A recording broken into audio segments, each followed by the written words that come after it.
আজকের ভিডিওতে লক্ষ্মীর ভান্ডার নিয়ে গুরুত্বপূর্ণ খবর শোনাবো। দেখুন, খুশির খবর, লক্ষ্মীর ভান্ডার প্রকল্পের টাকা কিন্তু সকলের অ্যাকাউন্টেই ঢুকে গিয়েছে। আপনারা যারা যারা লক্ষ্মীর ভান্ডার প্রকল্পের টাকা পাচ্ছেন তাদের জন্যই এই গুরুত্বপূর্ণ ভিডিওটি শুরু করার আগে চ্যানেলটিকে সাবস্ক্রাইব করে রাখবেন, পাশে থাকবেন। লক্ষ্মীর ভান্ডারের সমস্ত রকম আপডেট আপনারা এই চ্যানেলের মাধ্যমে পেয়ে যাবেন। দেখুন, এখানে আমি একটি স্ক্রিনশট শো করাচ্ছি। রাশির পরিমাণ ১২০০ টাকা লক্ষ্মীর ভান্ডার অ্যাকাউন্ট নাম্বারের ৪ সংখ্যা শো করাচ্ছে। দেখুন, এখানে ৬/৯/২০২৪ অর্থাৎ আজকে ৭ তারিখ আমি ভিডিওটি বানাচ্ছি। গতকাল ৬ তারিখে কিন্তু সকলের অ্যাকাউন্টে টাকা ঢুকেছে এই মহিলার ব্যাঙ্ক অফ বরোদার অ্যাকাউন্ট।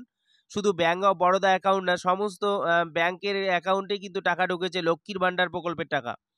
দেখুন, যারা যারা এসসি রয়েছেন তারা যারা ১২০০ টাকা পেয়েছেন এবং যারা যারা জেনারেল কাস্ট বা ওবিসি রয়েছেন তাদের জন্য কিন্তু ১,০০০ টাকা করে দেওয়া হয় লক্ষ্মীর ভান্ডার প্রকল্পের টাকা। অনেকেই কিন্তু বিভিন্নভাবে বলেন যে লক্ষ্মীর ভান্ডার প্রকল্পের টাকা বৃদ্ধি হচ্ছে, এরকম সব কিন্তু ভুয়ো খবর।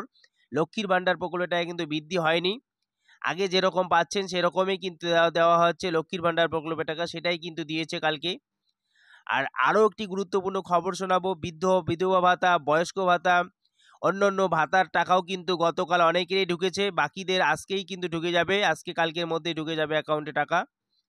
দেখুন, এরকম ভিডিও অবশ্যই পেতে হলে চ্যানেলটিকে সাবস্ক্রাইব করে রাখবেন বন্ধুরা, পাশে থাকবেন।